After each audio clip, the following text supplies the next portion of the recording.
Yo, what is this story with you and Sognick? You just dropped this on me before we got on camera. You guys almost got killed by Mexican cartels in the middle of some Chinese wheat field or wheat field. Yeah, me and Sonic Basu were working. This was our very first documentary. We were doing the introduction into the illegal marijuana operations in Southern California in the deserts, and we ran into an instance where we were about to go check out some illegal marijuana grows in a very sketchy area up in LA County, almost bordering like San Bernardino County. And then we got stopped by two Mexican cartel growers in this like F-150. Both guys were armed. The guy in the passenger seat was like ready to go. And what Sonic tells me now is that he basically just thought about his mom because he thought he was gonna get blasted. And so that was his last thought. But yeah, man, we've been in some close calls. It's been kind of a wild roller coaster, man, and it really kind of kicked off. I think really with all of us, right? 2020, and now we're here heading into election in like less than 4 months. So it's been a wild journey. Well, shout out to Sognick for putting this together. He's the man. I laugh because that dude. He's about all the action, bro. And then he finds himself in these wild situations. He's just a media guy from New York at this point. He's like 5'2", bro. 5'2", $130. All right, he's like 5'6". Let's give him a few inches. But the dude finds himself in the middle of the stuff. I respect that a lot. And he was down there making. I think it was 2 docs. Yeah, you were working with him on, right? Yeah. We did 2 documentaries. It was really into this kind of illegal marijuana issue. I'll kind of because it will be all over the place. But basically what happened, Julian, was back in 2021, the border became like a big story. So I started covering the border. At that time, I was with the Daily Caller. And we were covering it for months, and it was getting hectic. And there was one day where I met, he was a congressman. His name is Mike Garcia. So he represents like a certain district in LA County. And we were in South Texas at this time. So for me, I was interested. I was like, hey, what is a politician or a congressman from Southern California, doing in McAllen, Texas? Because no matter what he sees here, it has nothing to do with his district. He can't do anything. That's right. So what he says, he's like, hey, Jorge, because of what's happening on the border, we have a huge cartel issue back in Palmdale, and he explained it. He said we have these Mexican cartels moving in migrants undocumented. They're starting up these what he was calling illegal marijuana operations, and he was saying that they're forcing these migrants, essentially almost like slavery, on U.S. soil to work on these marijuana grows. Brutal conditions, middle of nowhere. These folks can't escape. They have to basically pay off their debt to be in the U.S. So he broke it down. And it seemed like a movie, and I was like, first of all, I'm like, this is not true. Second of all, Palmdale was my hometown. I was living in D.C. at this time for Daily Call, but Palmdale was my hometown. So I was like, I'm from there. I'm from the 661. I literally grew up there. So what the congressman did, he said, look, man, hear me out. He's like, in a month, they're going to have a town hall in Acton, California. So it's a little bit before you get to Palmdale. He's like, head to the town hall and then give me a call after. I said, okay. So I go to this town hall. And it was with LA County Sheriff. So yeah, like the sheriff's there, and there was a bunch of residents from that area, like Acton, Lancaster, Palmdale. And so we're all crowded up in this like little building. And then I just keep hearing story after story from farmers saying, hey, I went to go, down the road to go like grab, some water, pick it up, and we got stopped by Mexican cartel guys, and now they control the water lines. Or like, hey, last week, we were hearing noises like my animals were barking or whatever was going on. And I went out there, and these like Honduran kids are like tapped into my water lines and stealing water. Or like I've been shot at, or like these Mexican guys come. It was all this like story after story. And I was like, this can't be real. Like this is happening on U.S. soil. We have cartel activity. Then basically the sheriff was telling these people like, hey, because of where you guys live, you have to be armed, because if you call us, it's going to take us 2.5, 3 hours to get to you. And I just couldn't believe it, and all these people so far have declined to meet with media. Like they wouldn't meet with any media. Really? Yeah. So I just couldn't believe it. So I was kind of taken aback. So the first thing I did is I started to do. I'm like, let me see what local media did on these stories. So I looked at local media, and you would just always see like a reporter in a helicopter in LA County, and they'll be like, hey, that's a marijuana grow, dangerous, like don't go. And that's like the gist of the story. And I'm like, there's no way we could get much deeper. So what I did is I approached each resident. And I connected with them on a human level. And I said, hey, look, my name is Jorge Ventura. I'm a reporter for the Daily Caller. I'm like, I grew up here. Like, this is my home. Like, I'm a hometown kid. I went to high school here. I went to community college here. Like, this is my backyard too. So like, I care about this. So I think when people saw that, they started giving us the access. So then when I gain the residents' trust to tell us the stories. That's when I called our editor-in-chief back at Daily Caller, and I said, hey, man, we got a big story right here that if I could break this for us. I'm like, and at that time, Daily Caller they've never produced a documentary, never investigated a documentary. Small digital media company, right? They don't have the funds for it. And I said, look, all I don't even need money. I'm like, you just send me Sognick. Give me like 2 months. I could produce a documentary. Just me and him. We don't need money. We don't even need crazy equipment. We don't need drone. Like you had some videographers, obviously. Like you had some people doing it with you. Just him. And then the only other guy, and this will be something we'll talk about later, because you'll find this guy's story interesting. And another guy was a freelancer. His name is Eric, that I met at the border. I hired him to be our drone guy, which is just basically my own buddy, just to shoot him some bucks. And just us three, man, we started literally putting together one of the more dangerous documentaries on illegal marijuanas that haven't been touched in LA County. We were the first ones to do it. Not only we were the first ones to do it, we were the first ones to go with the residents, embedded with the residents, get the craziest stories about them being shot at, crazy stuff, the stuff you would only find in movies. So we got all these crazy stories. We got law enforcement side, local officials. But to put the kind of cherry on top, I'm like, the way that we could beat everyone, and then I did this with my guy Eric, is we would do two things, bro. In the middle of the day, we would drive my little Honda Civic in the middle of the desert to the marijuana grows. They're protected by armed cartel growers. And then we would find a spot, and then we put a drone over it. And then, boom, we started putting drones over the grows. And we started to put them, boom, really low. So we started to learn the builds. Where would they put the gunmen? Right. Like, how big did they grow? And then, so I call them day missions. So we kept Sodnick at the house, and only be me and Eric. Because Where is this in the middle of the desert? Like, where approximately? We're talking about LA County, Palmdale, California, Antelope Valley. So, and this is where I grew up. Like, I literally grew up here. So we would do, bro, is me and Eric would hop in my little Honda, find like a little desert spot where we could kind of be hidden. Throw the drone up, and then boom, just started like, and then we would just be amazed, bro. Looking at this drone, like, how are these operations like we're talking about massive. I'm talking about multiple acres, greenhouses, water lines, guys transporting supplies, gunmen looking out, all happening in in LA County, and we kept throwing them up. So we started doing our day missions, and then there was one where Sonic came up, so it was us three. And we found a massive one. It was like on the border of LA County with San Bernardino. And then it was so massive. I make a joke about it when we did our media run. This operation was so massive, you thought Jeff Bezos and like Amazon were running it. We're talking about, it was over 13 greenhouses. And, I mean, multiple acres. Oh, they had greenhouses. Yeah, huge. I mean, these are humongous. So I think they were close to like 20 massive acres. So when we showed LA County sheriffs, they said, you guys stumbled on multi-million-dollar operations. So the thing, no shit, Sherlock. So we threw up the drone. Obviously, we're doing our normal, shtick, throw up the drone, and then we're finally flying it back. And then as we're flying it back, we get in the Honda and we're driving, and then we look into the distance, and I think it was Eric or Sonic. One of them goes, "Hey, like, why is that plane super low?" And because it was far away, and I'm like, that's not a plane. And then we saw it go low, and we're like, oh. Guys, if you're not following me on Instagram, you can get me at Julian Dorey Podcast, or also on my personal page at Julian D. Dorey. Those links are in the description below. You can also follow me on X at Julian D. Dorey. That link is in the description below. And as always, please smash that subscribe button if you haven't already, and hit that like button on the video. It is a huge, huge help. I appreciate all of you who have been subbing and all of you who are liking all these videos. Thank you. The cartel guys then threw a drone and followed me, and then they basically took down my license plate. And I mean, we've been in several of those instances, man. But that it kind of happened. They got your info. They ended up getting my info. We are on our first week of shooting the documentary. We got into a car chase with one of the cartel guys. When the cartel guys ended up chasing us because we found his grow. So then he hopped in a car with another armed guy and then chased me, Sonic. And at that time we were with a resident. A resident showed us, and the only thing that saved us, man, during this, we were like it's called like Lake LA, literally middle of nowhere in the deserts. If you're from SoCal, you know what I'm talking about. But we were getting in a car chase in the desert, and the only thing that saved us from literally being killed is when we found the road. And thank God they do this, but in the middle of the deserts out there, bros, all the media companies shoot commercials. So when we stumbled on the road where they were shooting a commercial. So when they're shooting a commercial in the desert, they put cops in the end.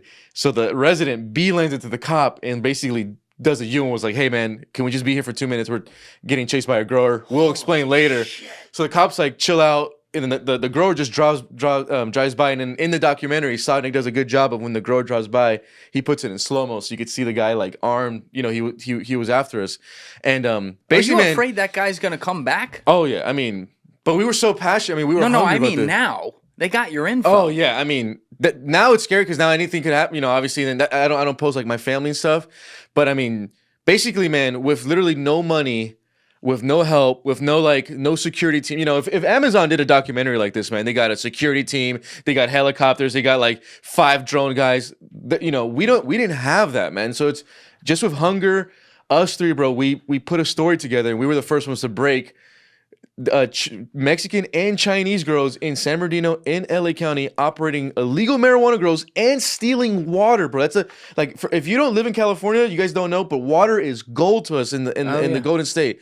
So they're pumping water. We have human sexual murders all connected to marijuana grows. All right, bro. Slow down for one second. I get hyped. I get hyped. No, I can tell. It's also, this is your backyard. Yeah. I'd be hyped too. Alessi did a great job pulling up just to show how tight this is for people. This is not far, as you're saying, at all from Los Angeles. And Alexi, go just a little bit up, bro. So you see, if you guys will also see, Alexi, just go a little bit up. So we're in Lancaster right here. You see that Edwards? So that's another thing, bro, is in our deserts, we have the bases. So those bases, you have military bases surrounded by, they're surrounded by organized crime, bro. And and the thing is, when we started this first documentary, the grows that we were running into were 70% Mexican, about 30% were Chinese at the time. San Bernardino started seeing more Chinese. But that's the scary part, bro, is that they're next to military bases. We have organized crime. These guys are armed to the T. The thing, and then I know if you're listening to this, you're gonna say, how is this happening? Basically, bro, we Prop 64 in California changed everything. So marijuana was legal, obviously, for a long time. But if you grew marijuana without like a license, it was always illegal in Cali. Like you couldn't do that. But then Prop 64 came in, and then they downgraded that. So if you grow marijuana illegally now, they put it to a misdemeanor. So essentially that sounds great because it's like, okay, less black and brown people in jail, you know, let people grow weed. It's not a big deal. Well, first the Mexican cartel found a loophole saying, wait a minute, we could then now take over the black market. And then basically their job now, bro, is to grow all this weed illegally. They avoid the taxes from California. They obviously avoid any type of oversight. They could abuse their employees. I mean, they literally kill their employees. Some of them are sex trafficked. So they don't have to pay their employees. And all that marijuana is now being shipped here to like New Jersey, New York, East Coast, Oklahoma, and getting pushed. So we also, part of the documentary too, bro, is then speaking to guys who are doing it legally. Like, how are you guys surviving? And they're not. They have to pay their employees. California does crazy taxes on marijuana.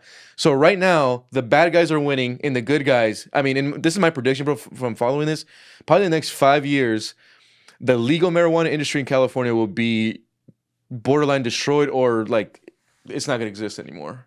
Okay. Yeah. So here's what's kind of blowing my mind about the location here, and the fact that like you're uncovering this right outside of forget that there's even a military base. Let me remind you, bro. This is LA County Sheriff. So I know.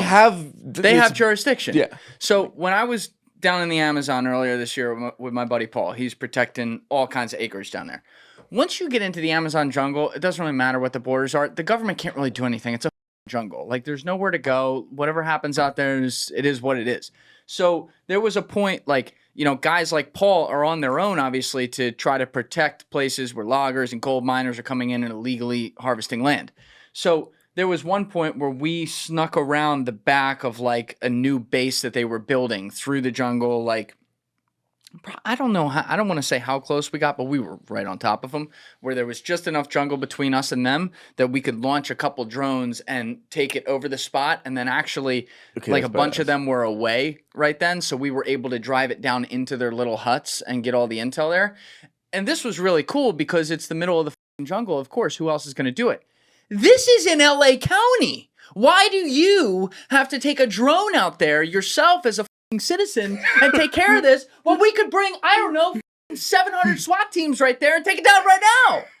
So this is where the documentary gets interesting, bro, in our reporting. So because of that proposition, because of illegal marijuana is now a misdemeanor, just to get a search warrant and all this has now become a hassle for LA County Sheriff. So the sheriff now is going against the DA. Obviously, if you guys from Southern California, you know our DA. The DA is horrible. It's George Gascon. You don't say. So basically now what the best way that one law enforcement guy broke it down to me is basically what he was saying is back in the day before this Prop 64 is when you had this marijuana issue, illegal marijuana was happening only in public land. So that means law enforcement could go raid. Basically, he was saying when this issue started, it was a national forests, national parks. So California, you didn't need a search warrant. You could just go in there, raid it, and get it out.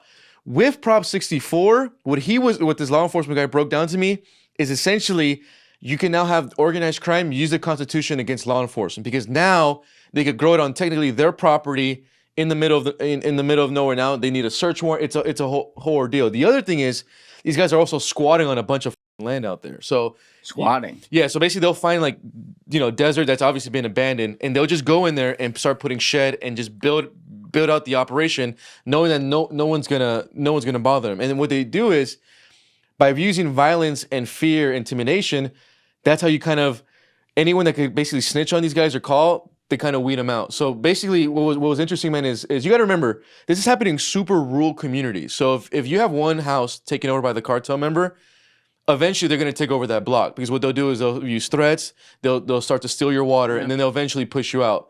What they're also doing, and this is the fascinating the part too, is the real estate aspect. So a lot of the people there that we interviewed, they say, hey, like our neighbor, Johnny sold his house and now it's a grow. That same grower will then approach them and be like, hey, we just bought Johnny's house for whatever.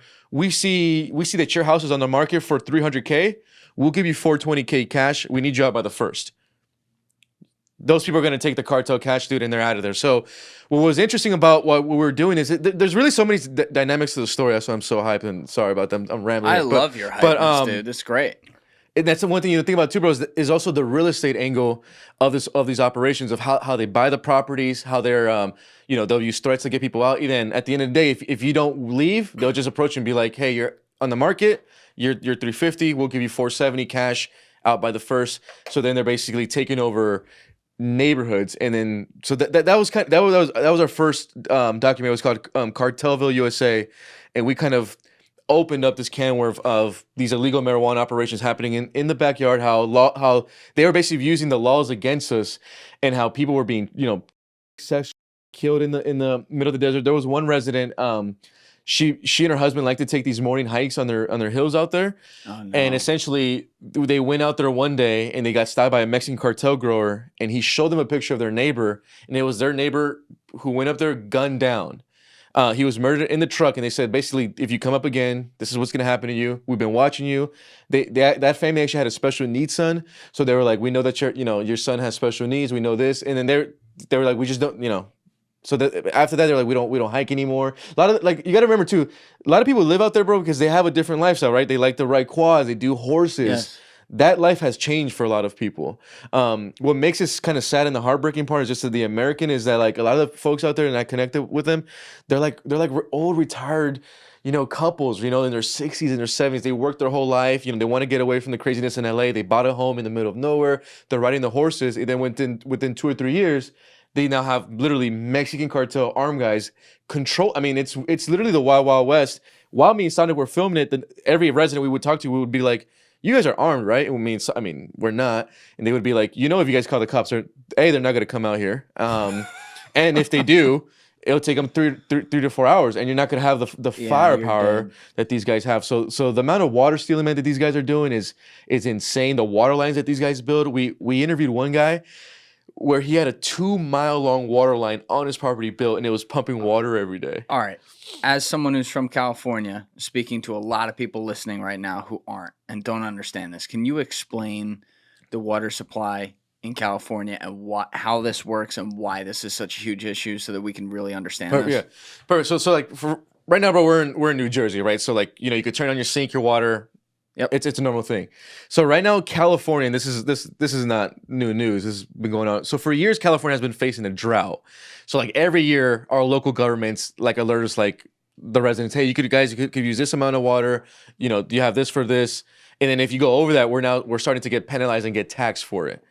So these ranchers and farmers, they're in a worse position because where they are in the rural areas, their water is even more limited than us like city folks. So they're even on a stronger cap, what you would call it. So basically the city says, hey, because of where you live, you're capped at this per month. You use anything over, we're gonna hit you with a tax. Right.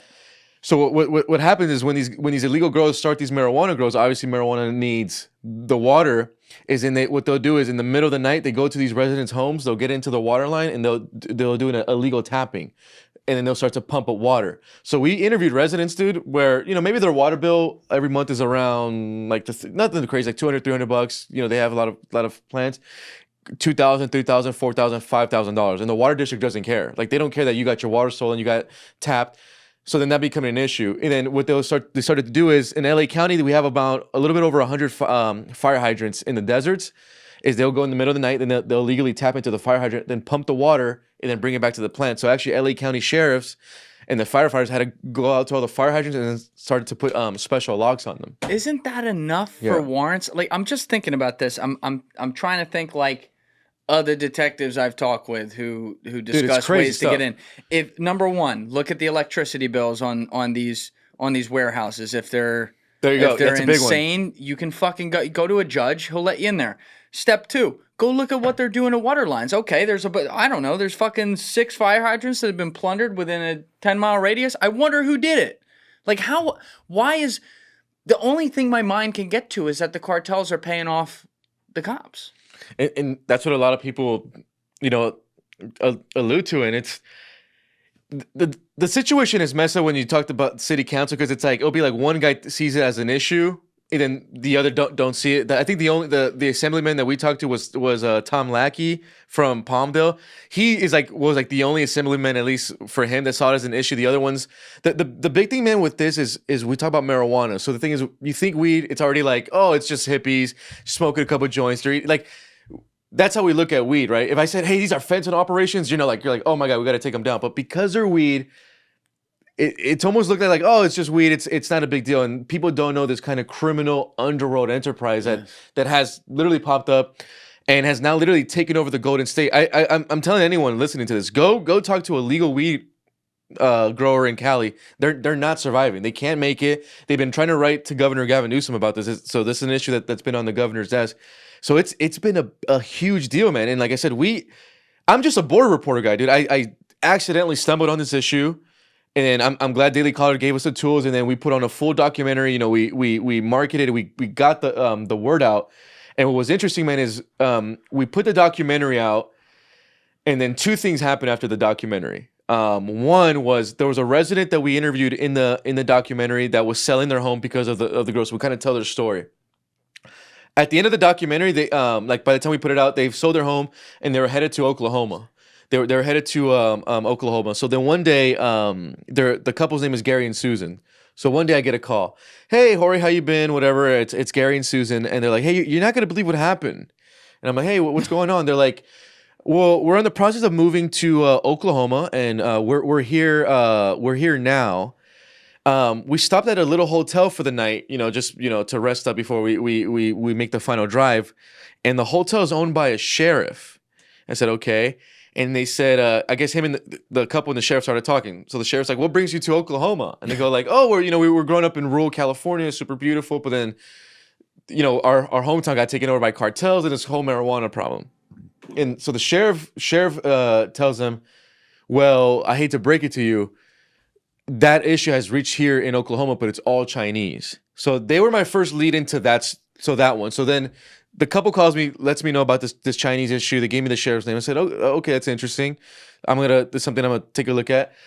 And then like another month went by, then I get a random call from Northern California. It's a Northern California number, so I pick up. It's a former law enforcement retired investigator. He calls me and said, hey, Jorge, I saw your documentary. It's a great documentary. And I was just like, hey, thanks, man. And we did it with no budget. We did the best we can to try to tell the story. He goes, hey, man, so I saw your documentary. You said that LA County had a little bit over 1,000 illegal grows and that San Bernardino had over 1,500 at that time. I said, yeah. He said, well, I'm in an area called Siskiyou County, Northern California. He said Siskiyou County has over 5,000. And I was like, wait, what? 5,000. I was like, because I must have heard wrong. I was like, excuse me? He's like, yeah. He's like, you know how, because he's like, I found it interesting that in your documentary, you talk about these 2 counties, and they obviously have a lot of grows. He's like, I think you should come up to Siskiyou because we have over 5,000 of these grows. He's like, but 90% are not connected to Mexican. Almost like it's very minimum now. I'm like, what do you mean? He's like, we're now seeing, he's like, when this problem started in Northern California, it was mainly Mexican. He says now shifted to almost all Asian Chinese, Hmong. All right, question. Because I keep thinking this in my head.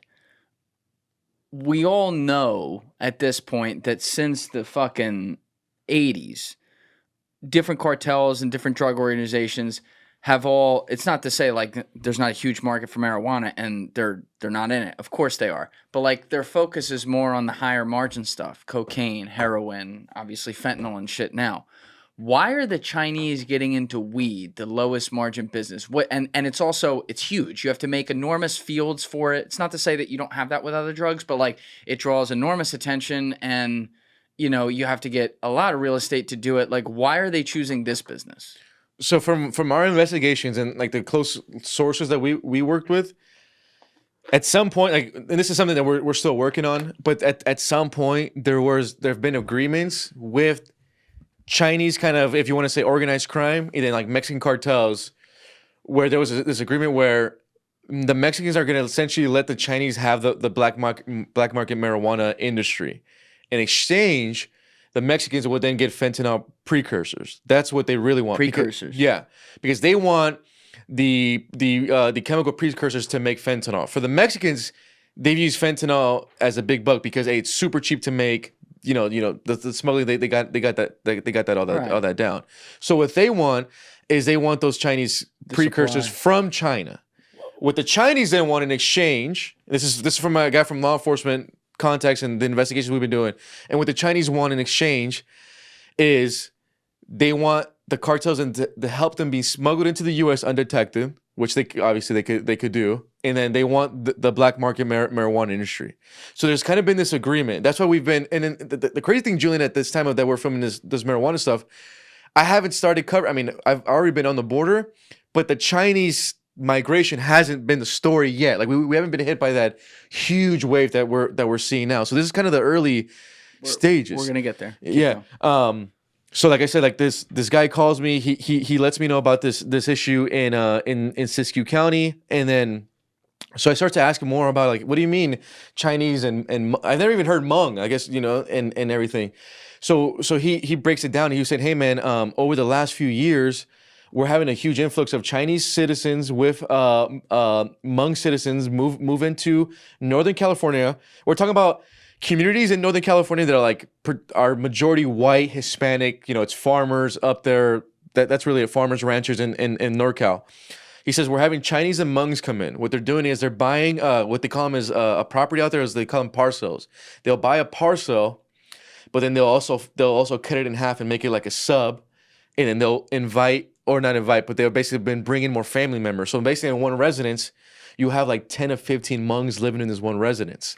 But maybe but in paper it's registered as 2. Yeah. So he's saying what they're doing is first they started moving them in, buying parcels. In Northern California, you get parcels for really cheap. People are not fighting for parcels in Northern Cal. So the Hmongs have come in, they are buying property, then they're bringing in their family members. Then now the Hmong have gotten involved in black marijuana industry. So now they're growing the marijuana on these properties, and then now they're shipping that marijuana to the East Coast. So then this has now started this illegal marijuana triad trade up in Northern California, involving Hmongs and Asians, and then Chinese. So according to him, is they were having a huge influx of Hmong coming in from Minnesota. So I basically gathered as much data as we could. We try to get it, you know, we always try to get as much residents we could talk to and everything.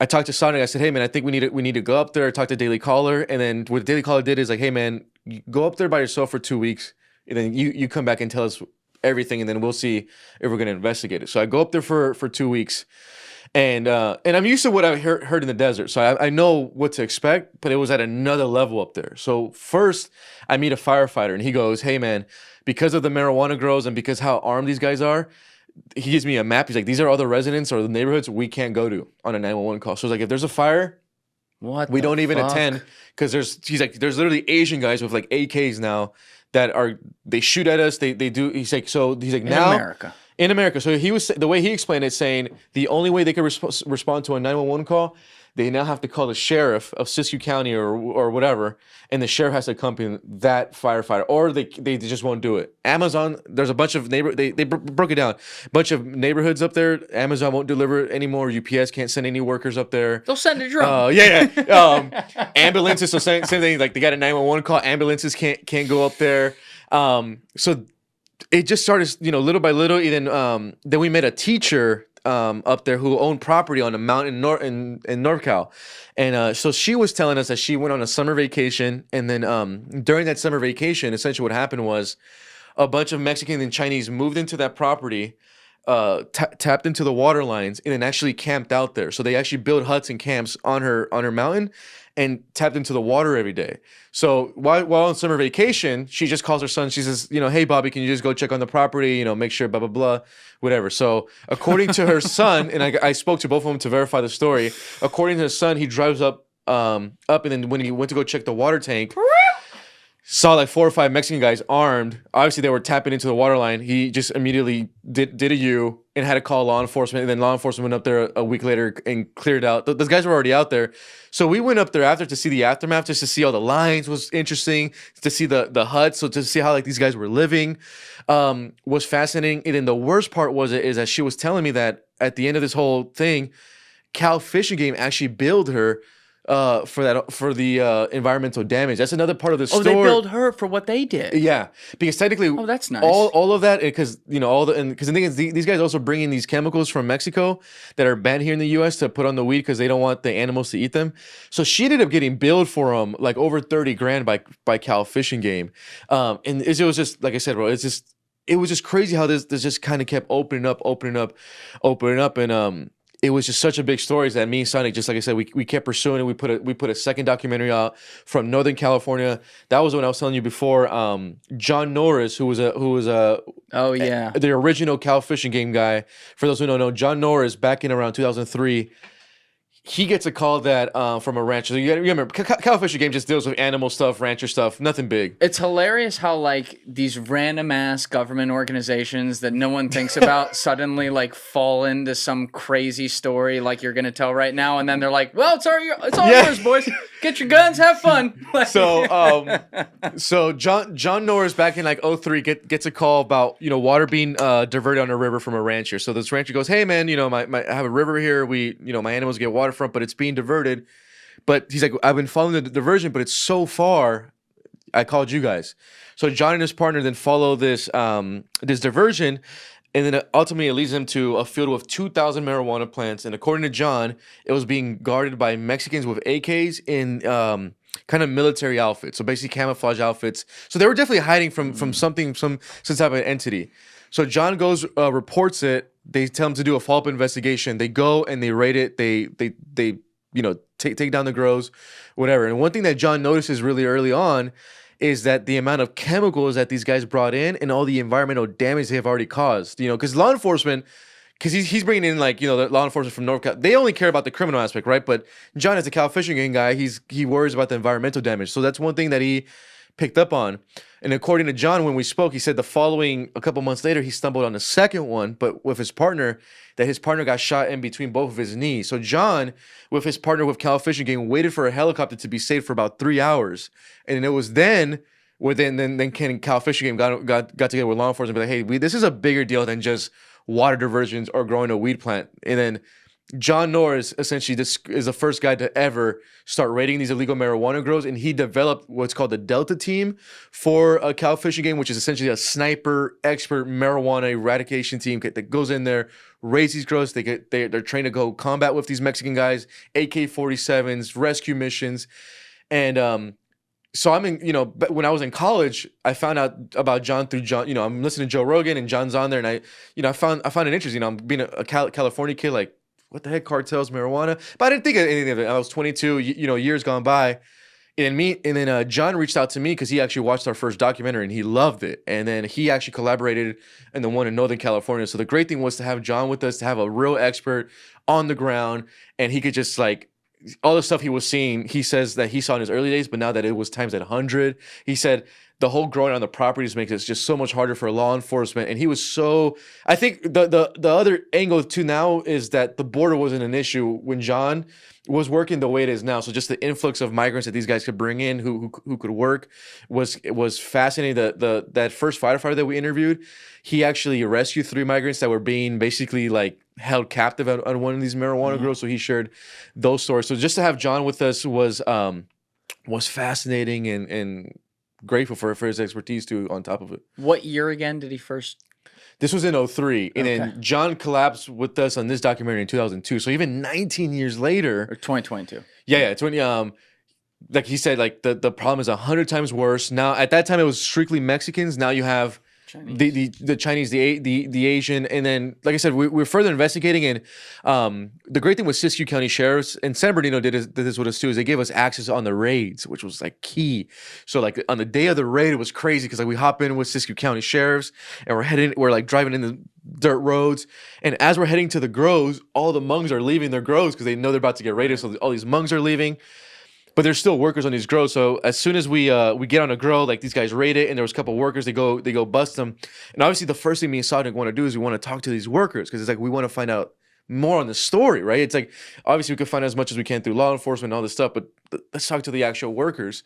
And me and Sadiq, we met this married Hmong couple who got recruited online, who lived in Minnesota, who got recruited on WhatsApp, and then through WhatsApp got recruited to move to California to grow marijuana, and that they were promised like $5,000 a month growing weed. So they basically upend their life, moved to Siskiyou. I mean, this is the middle of nowhere in Northern California. We're talking about super small like towns with like populations of like 600 people. Basically grow marijuana for their boss, they don't even know who the boss is. Like that's the thing, is like these guys who really run these grows are never on the properties. You know, it's like almost like a shadow government. So we interviewed this couple and we're like, how long have you guys been doing this? So they've been doing it for 2 months. They've been living in a shack. That's another thing too. The living conditions are brutal for these. Yeah. Many of these workers have died because of the carbon monoxide of the generators. But so they were living in shacks, and we're like, so how much money did you make in these 2 months? You know, I'm expecting to hear like 10 grand. Here's the cash. 0. And they were essentially, what they didn't know is that they were basically being held captive. They still thought they were going to pay. It's like, dude, they were never going to get paid. And that's one thing that the cop was breaking down that was kind of sad, was like, at the end of this whole ordeal, there's the one who's, I mean, they're going to get arrested, they're going to get charged, and the guy who's really running this is always going to go untouched, because then for them, they don't care. If this property gets raided, you could just bring in more workers. It's just a crazy ordeal, man, of what we stumbled on in North Cal. We were up in Dorey. So Dorey is like the town right before you get to Oregon, and it was a population all the way up there. Yeah, we were. Dorey had a population of 1,000 people, and they had 1,500 grows in their town. So they had more grows than people. Isn't this where is his name David Holtzclaw? Did I get that right? The documentary guy. Didn't he make a documentary on something like this? Right. Yeah. Yeah, I didn't make that up? No. Okay. Yeah. All right. Yeah. So, wow. There's so much on the bone here to get at. Like, I want to try to break some of this down for people to understand. I just want to add this last thing. Please, and just on this. And then, so obviously we produced that documentary, and it did great. But ultimately, man, it led me back, and this is the one that I was more shocked by. But ultimately, it led me back to Oklahoma. So then last year I go to Oklahoma, and then we started basically reporting on Oklahoma right now is not even having, I mean, from what we saw, no Mexican illegal grows. It's all Chinese. So it was crazy. In Oklahoma. So it was crazy to be like, you would go, like, we were like it was my first time in Oklahoma. So we would be in like a small town. Obviously, it's majority like white rural farmer towns. Chinese aren't sticking out in Oklahoma? No, yeah. And then so you're like, you'll be in these small towns, man. And then now they're getting a bunch of marijuana grows. I don't know if you could Google this, bro, but there was a quadruple. You want to put like Oklahoma quadruple homicide marijuana grow, but the famous one was there was a Chinese guy that he had some workers, and I feel like the workers owed him money and they didn't want to pay him, so he murdered 4 people on a marijuana grow. So there's let's read this real quick for context, just for people. Okay, investigation continues after man shoots, kills wife and 3 children at Yukon home. What we know below is what we know about the case. Suspect. Okay. A homicide investigation continues after Oklahoma City police say a 10-year-old This might not be Found it. 5 family members. Put marijuana farm on there real quick. Put Oklahoma Chinese farm quadruple homicide. Leave that there. Okay, yeah, let's try that. See, it's like kind of Oh, like the that. second one, right? Yeah. Yeah. You know, Fox News is covering it. All right. Chinese national accused of murdering 4 at a legal Oklahoma medical marijuana farm, sentenced to life in prison. Okay, go down. A Chinese national who admitted fatally shooting 4 people at an illegal medical marijuana operation on an Oklahoma farm has been sentenced to life in prison. Chen Wu, 47, pleaded guilty at a court hearing Friday to 4 counts of first-degree murder and to 1 account of assault and battery with a deadly weapon in connection to a November 20th, 2022 killing. Prosecutors say Wu, also known as Wu Chen in jail records, fatally shot 3 men and a woman in a garage at the farm west of Hennessy, a town 55 miles northwest of Oklahoma City, within minutes of him demanding they return the $300,000 he had put into the growing operation. Authorities say that Wu and all his victims were Chinese citizens and that the marijuana growing operation on a 10-acre farm was operating under an illegally obtained license to grow marijuana for medical purposes. Okay, so they had it right. And so when I went to Oklahoma, man, and we further investigated, we found out that there was lawyers in Oklahoma City who were giving Chinese citizens these fake, fraudulent medical licenses to then grow illegal marijuana. Lawyers were. Yeah, and then what they'll do is, and then they'll smuggle in these are Chinese citizens that are smuggled through the southern border, so they're here undocumented, and they're here to work. And many of these Chinese citizens, they want to escape, but obviously they can't. They're basically being held captive. Google this next one for me, man. It's like he looks like a real sweetheart. Yeah, put like New Mexico Chinese marijuana lawsuit. So for the first time now, you actually have some Chinese citizens that got together, and now there's I believe they're suing one of the marijuana owners. I think it's Toucan. Yeah, so The first one? Yeah, I think it should be it. New Mexico cannabis manufacturer files lawsuit against Cannabis Control Division. All right. Albuquerque, New Mexico, where we know there's a lot of drug things going on. Breaking Bad. Today marks 2 years of legal recreational marijuana sales in New Mexico. Instead of a celebration, the Cannabis Control Division is now facing a new lawsuit. A local cannabis manufacturer is suing the state over a recent recall of some of its products. The manufacturer's attorney is calling the recent recall unlawful. Oh, I think it might be another one. But there's one where basically citizens have got together and super just. This has basically there it is, yeah. Chinese immigrant Perfect, workers. it is, yeah. Okay, Chinese immigrant workers sue over forced labor at a legal marijuana operation on Navajo land. All right, Chinese immigrant workers allege they were lured to northern New Mexico under false pretenses and forced to work 14 hours a day, trimming marijuana on the Navajo Nation where cultivating the plant is illegal, according to a lawsuit filed Wednesday in state court. Job advertisements for the operation in Shiprock promised $200 per day, very similar to the story you told about the WhatsApp couple. Housing and food in exchange for gardening and flower cutting. But when the workers arrived in New Mexico, the complaint said their phone and car keys were taken away. Don't you hate when that happens? They were barred from leaving, and in some instances, family members were separated. In a statement Wednesday, lawyers for the 15 workers said the clients were treated like animals and commended their bravery for coming forward. Okay, so they had to get off. They had to get away. Like, that's the one thing. If they're not going to kill, and I'm glad they didn't kill these people, by the way. Shout out for not doing that. But if they're not going to kill these people, what do they think they're going to do? Like, none of them are going to talk? Well, I just think because they're undocumented, they're probably like they have nowhere to go, they have no resources and all that, and which they are, right? This is like, first of all, that lawsuit is like the first one I think of its kind, but it kind of shows the trend, right? Where like they get lured in, they're promised this one thing, and then all of a sudden they're held captive and they're working in brutal conditions. I don't know the conditions of New Mexico, but the ones that we're running in the desert. I mean, could you imagine living in a shack? It's 110, no water. I mean, this all started, bro. Like I said, this was a Californian issue, and now it has spread. Southern Oregon has this issue too, because Southern Oregon, a lot of those guys work with the Northern Cali guys, and like I said, speaking to residents in. Now we have it in Oklahoma, New Mexico seeing it, and now the new state is Maine. And Maine. Yeah, so if you want to just type in, bro, Maine Chinese grows, you'll see right now. They're picking the whitest states in the union. But bro, all that weed's coming to here, bro. It's coming to New Jersey. It's coming to New York because these guys are willing to pay top dollar for that Cali tree. And they're always going to buy it through an illegal. They will always go illegal. Why would you go illegal and pay even more on the taxes? So yeah. That's the problem. That's the problem with a lot of the legalization. So a lot of these illegal weed, bro, in Cali, they pick one guy as a driver, and then that guy's goal is to basically get all that marijuana and then transport it to New York without being stopped by the police. All right, let's back this up for a minute with something you said a little while ago, because I want to get to the root core of this.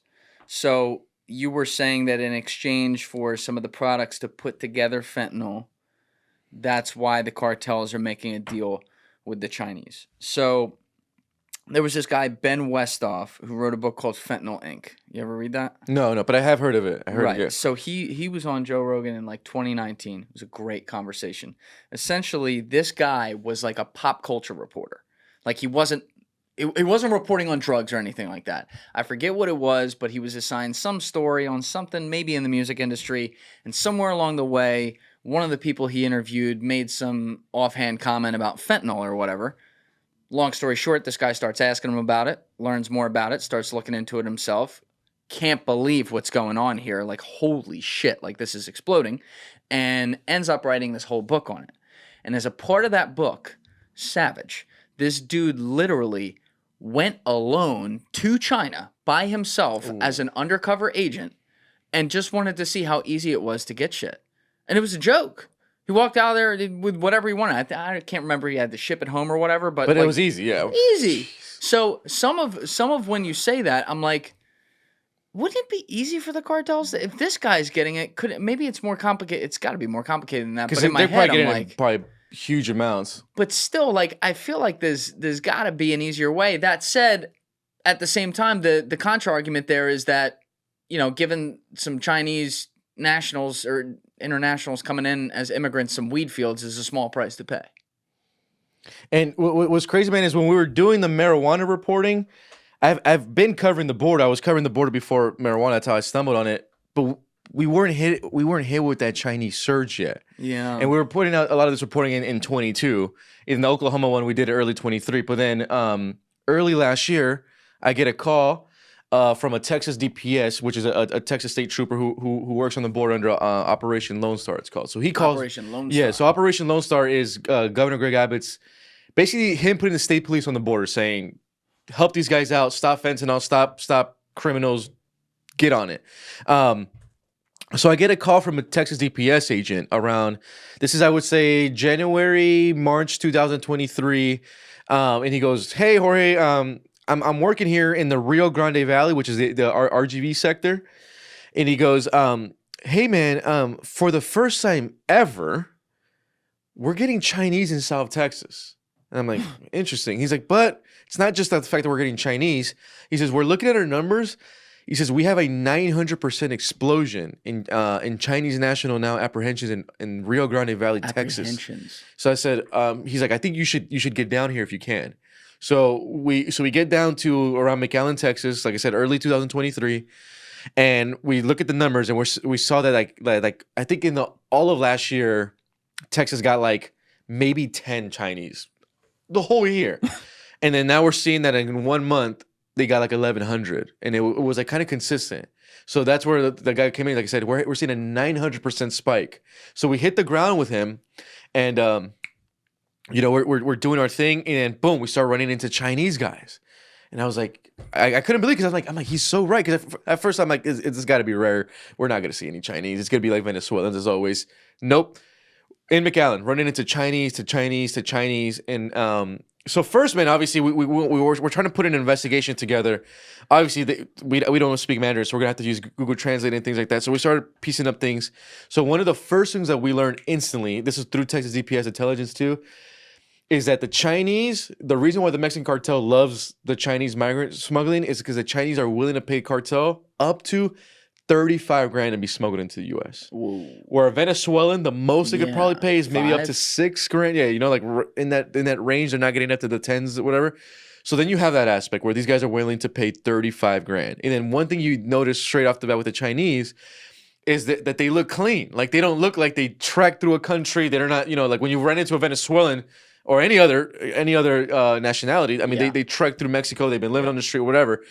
They look completely clean. Clean luggage, shoes, outfit, clean. So, what we learned is that, first we learned about the price tag. So we started learning about that.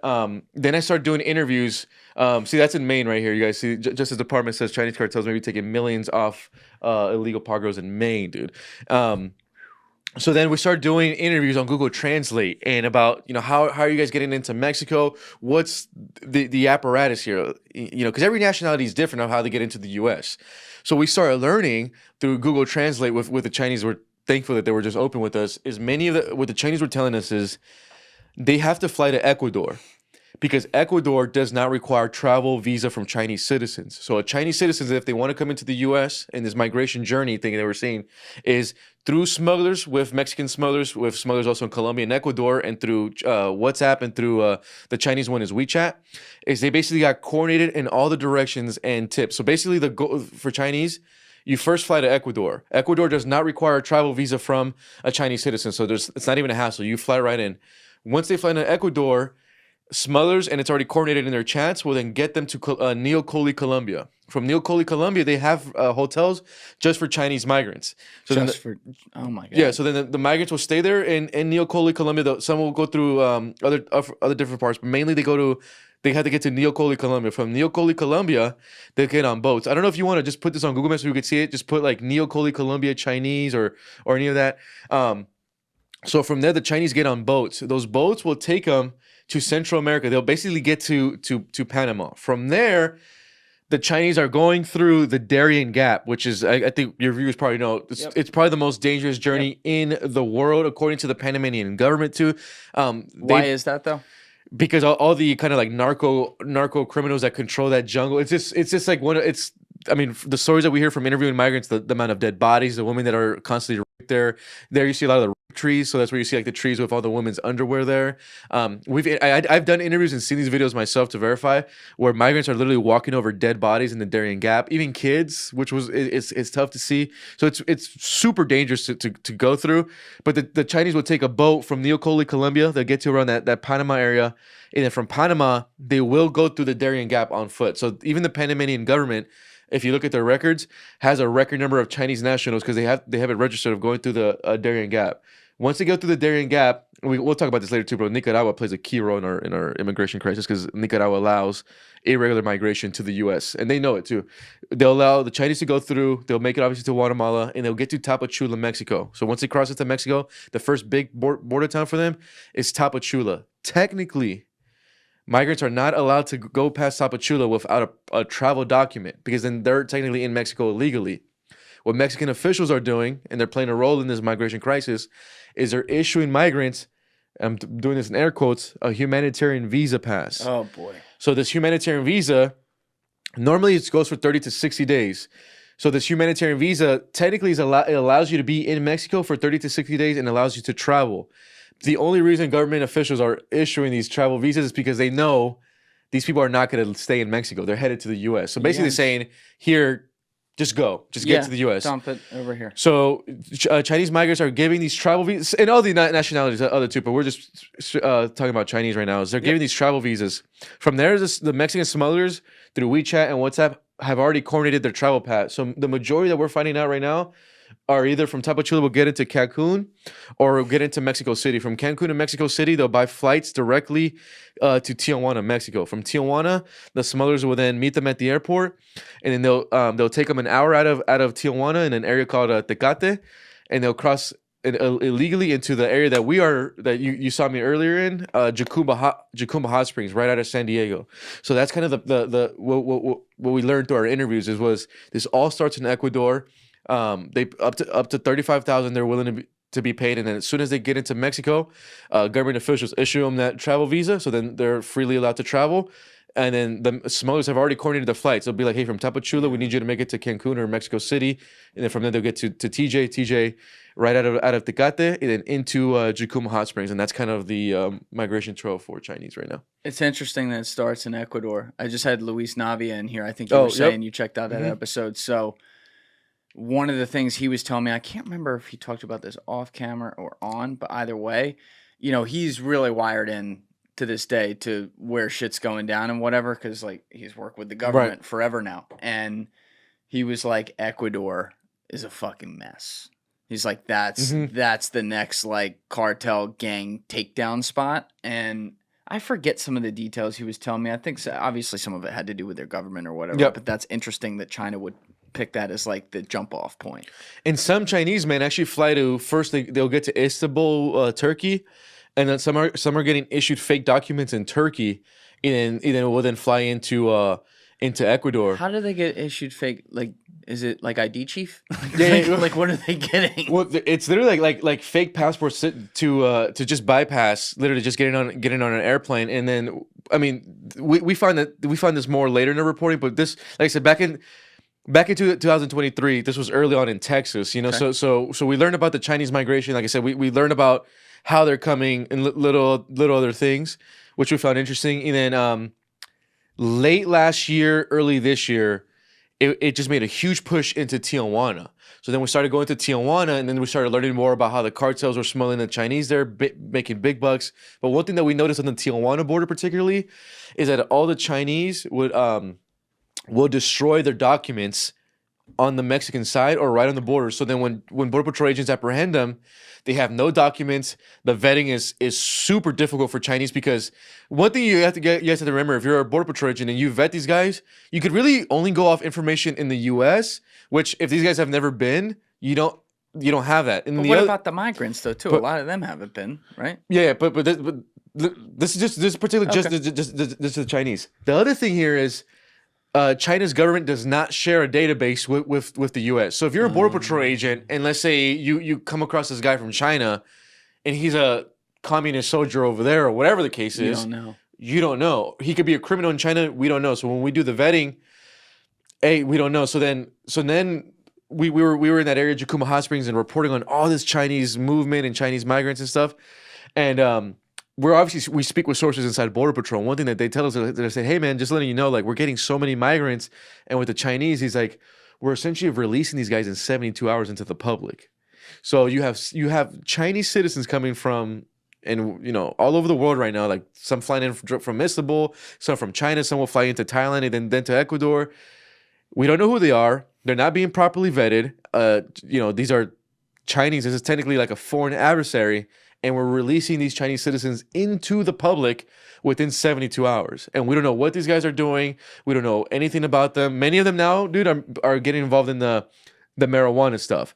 The other one, like, I haven't done any reporting on this, but I know Dr. Phil pointed it out, was like the Chinese setting up, I think, like bases or setting up next to military bases. So you have that issue as well. It was just all this, but the weird thing too, man, like I said, from a border report aspect, is just seeing them destroy the documents. Cause it's like, it's like, why would you do that? It was sketchy. The one that I also found is because I discovered those humanitarian visas that they've been issued.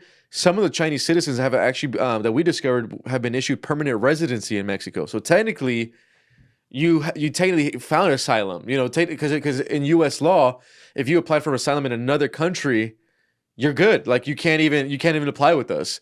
But we have no records of that, man. So this is a huge national security, kind of issue. I don't know if you could type it really quick, bro. I think it's like put like Chinese U.S. military bases. But that's the thing too, man. So if you ever come down with me, dude, to San Diego border, it's just eerie, dude, to see them destroy their documents, destroy and all that see stuff. Them doing it sometimes. Yeah. So I had Nick Shirley in here recently for episode 214. He's a YouTuber, does pretty much all he does great work. He does great work. Yeah, he does a really good job. Does a lot of. That's what I was talking about right here, dude. These like Chinese-owned farms are popping up all over, and they're like right next to military bases. See that? All right. And that's one thing. Put a bookmark in that for a second, because that's gonna be my question on what happens here. Because you mentioned something Nick did. You talked about like inside of 72 hours, they're gone. Mm-hmm. The destroying the documents is very sketchy, is sketchy to say the least, and like sinister in a lot of ways. And just point out, bro, I've come across all over Venezuelans, Colombians, Cubans, every nationality. They don't do this. Right.